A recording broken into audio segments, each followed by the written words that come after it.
Stress is probably one of the easiest words to spell out in the English dictionary. And for some reason, even just talking about stress seems to stress us out. And it's understandable because stress is probably one of the hardest things that we find to deal with in our day-to-day lives, right? No matter who you are. See, what causes stress for you and how you cope and deal with stress may differ, but the concept of stress is prevalent in all of us.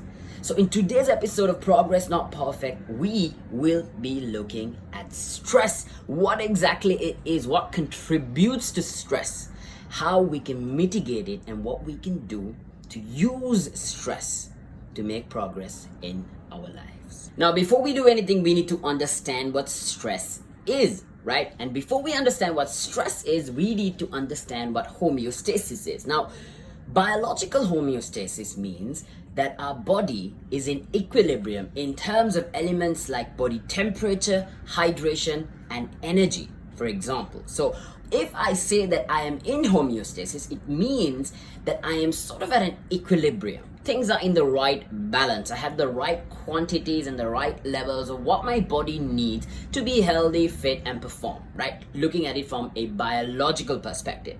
Now, what stress is anything that causes disequilibrium or takes away the balance of homeostasis, right? For example, something that causes you to go from being hydrated to dehydrated, something that causes you to go from an accepted body temperature to an unaccepted body temperature, like a high fever, for example, right? And energy, for example, say you've got super low energy levels as a result of an external factor that causes stress on your body or your mind or whatever it is. So that's an example of a biological example rather of how homeostasis can be disrupted in our bodies or in our entire physiology for that matter as a result of stress. So stress is essentially anything that disrupts the equilibrium of homeostasis. Now, when we talk about stress and the things that stress us out, I know a lot of us are going to be thinking of our bosses, our managers, or difficult employees to work with, or maybe even our parents in terms of their expectations, right? But the fact of the matter is that stress is a total load that comes about as a result of 6 different elements.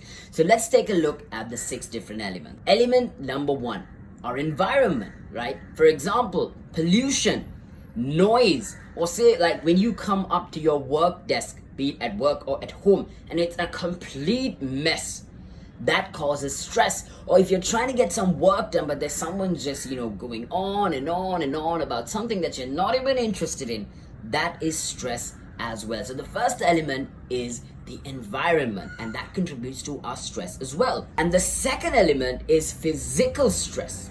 The best example, working out, right? Working out causes stress on your body. Or it could even mean things like poor sleep or having to work long hours, right?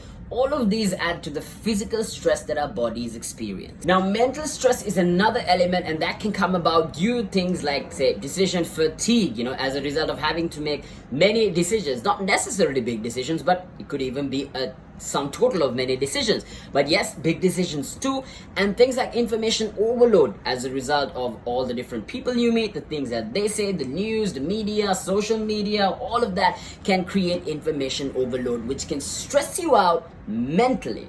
And that too adds to the overall stress that your body or your mind or basically you are feeling. And the fourth one is emotional stress. So emotional stress is when we are feeling things like anger or hate or depression, which is all the more reason why we need to get rid of all that stuff. But it's easier said than done. So these also contribute to the overall stress, right? The emotional stress that we are feeling. Or if we are hurt, if a loved one said or did something that deeply hurt us, that causes stress on us as well.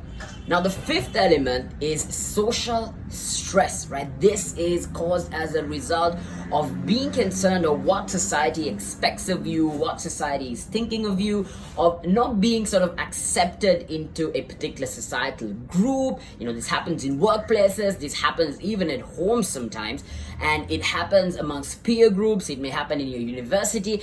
We're social creatures at the end of the day, and we're trying to belong to some segment or some particular group of people. And when we are unable to, or if we are struggling, or if we are threatened, that can cause social stress, which adds up to our stress once again. Now, the final element is existential stress, and this comes about as a result of not having purpose in life. I know I'm a huge advocate and I harp about finding your purpose, living your passion, but guys, turns out not knowing your purpose, not living your purpose, not serving your purpose, not serving your passion, or finding your passion and living and working or whatever your passion stresses you out as well. So there you go, guys. Those are the 6 elements that cause stress to any human being. So guys, that is a look at what exactly stress is and the different elements that cause stress. Now in my next video, I will be covering the different ways we can look at stress. What kinds of stress do we need in our life? What kinds of stress don't we need in our life? And how can we use the good stress, right? To use good stress to help us propel towards our goals in life and towards becoming the person that we want to be. And how can we mitigate, reduce, or avoid the stress that is bad for us? Thank you so much for giving your time, energy, and attention to this, guys.